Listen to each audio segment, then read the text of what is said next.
Do you know what else qualifies as a bad strategy? Myopic foreign policy. Nepal is guilty of this. Blinded by Chinese money. It is compromising on sovereignty. Is India to blame for any of this?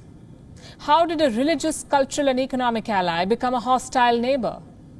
To answer that, you'd have to look at the history of India-Nepal relations. From Nehru to Rajiv Gandhi, several Indian prime ministers have contributed to the anti-India sentiment in Nepal. So it went into a rebound relationship with China. An 1,800-kilometer long border, a common history, culture and religion. These are just some of the many things that India and Nepal have in common. What also binds the two neighbors is a troubled political history. Indo-Nepal relations. A journey down this road includes several bumps, twists and turns. Let's go back to the Nehruvian era, the years right after India's independence. Prime Minister Nehru saw Kathmandu as New Delhi's security shield. His policy towards Nepal was based on absolute control.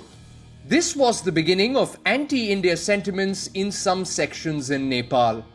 What followed was years of personality clashes between leaders on both sides. Prime Minister Rajiv Gandhi and Nepal's King Birendra were not the best of friends. Gandhi accused Nepal of being uncooperative. Kathmandu, on the other hand, wanted a more equitable relationship. Nepal began referring to India as a regional power with a colonial mentality.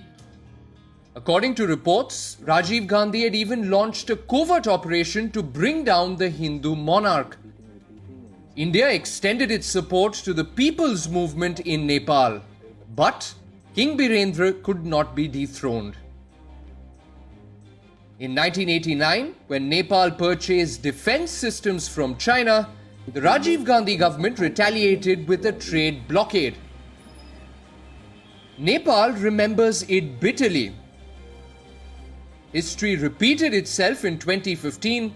By now, Nepal was dependent on India for 60% of its trade, including all of its fuel, most of its food and medicinal supplies. In September 2015, two-thirds of this was snipped.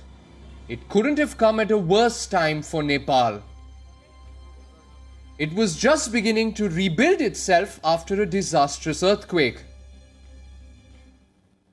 The Madhesi community blocked the Birgunj checkpoint over their unhappiness with the new Nepalese constitution.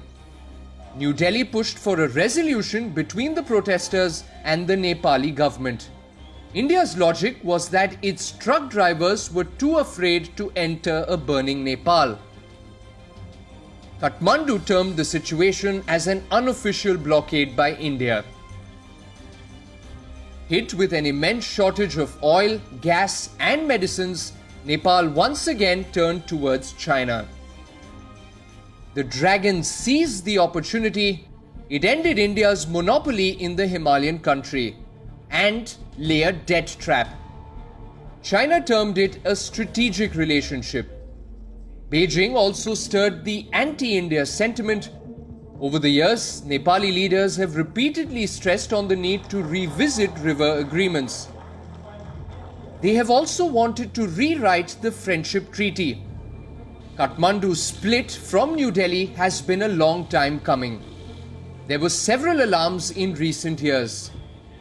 In 2018, the Nepalese army did not take part in the first ever joint military exercise of BIMSTEC. The Oli government was more interested in participating in Sagarmatha Friendship 2, a joint military exercise with China. What also drew Nepal away from India was China's Belt and Road Initiative. India and Nepal have had their differences, but China's money and Nepal's myopia are turning these differences into disputes. Bureau Report, WION, World is One.